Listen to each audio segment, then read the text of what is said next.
සංගීත සීසන් 2 කතාවේ අපි අද කතා කරන්නේ පොලිසියෙන් කල්පනව සහ අසේලව කැඳවලා මොන වගේ දෙයක් පෙන්නයිද කියලා. ඉතින් වීඩියෝ එකට යන්න කලින් මතක් කරනවා. ඉතින් අපිත් එක්කම රැඳෙන්න. සංගීත ටෙලි නාට්‍ය ඉදිරියට සිදුවන නියමිත කුතුහලය දනවන වෙනස්කම් ගැනයි අපි අද කතා කරන්නේ. සංගීත ටෙලි නාට්‍ය කියන්නේ මේ වන විට ප්‍රේක්ෂකයන් අතර අතිශයම ජනප්‍රියත්වයට පත්වුණු දිනෙන් දින කුතුහලය දනවන කතා තේමාවක් රැගත් නිර්මාණයක්.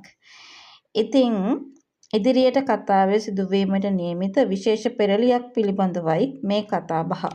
පොලිසිය ඉදිරියට අසේලව කැඳවීමත් සමග කතාවේ අලුත් පෙරළියක් ආරම්භ වන බව පෙනෙන්නට තිබෙනවා. විශේෂයෙන් අසේලට ඉදිරියේදී මුහුණ දීමට සිදුවන තත්ත්වයන් සහ පොලිස් පරීක්ෂණවල ස්වභාවය කතාවේ තවත් උද්‍යෝගිමත් අදියරක් සනිටුහන් කරනු ඇත.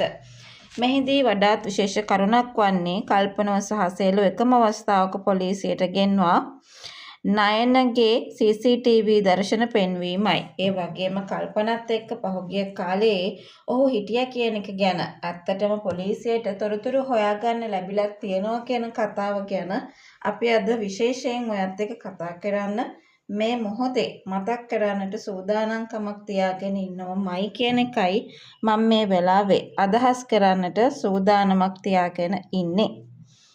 ඉතින් මෙහිදී වඩාත් විශේෂම කරුණ වෙන්නේ ඇත්තටම පොලිසියෙන් හොයාගෙන තියෙන දේවල් එක්ක වැඩ කරන්නට සිදුවීමයි. ඇත්තටම මේ කිසිම දෙයක් පිළිගන්න කල්පන සූදානම් නැති වුණත් ඒ දේවල් වලට සාක්ෂි තිබේවි.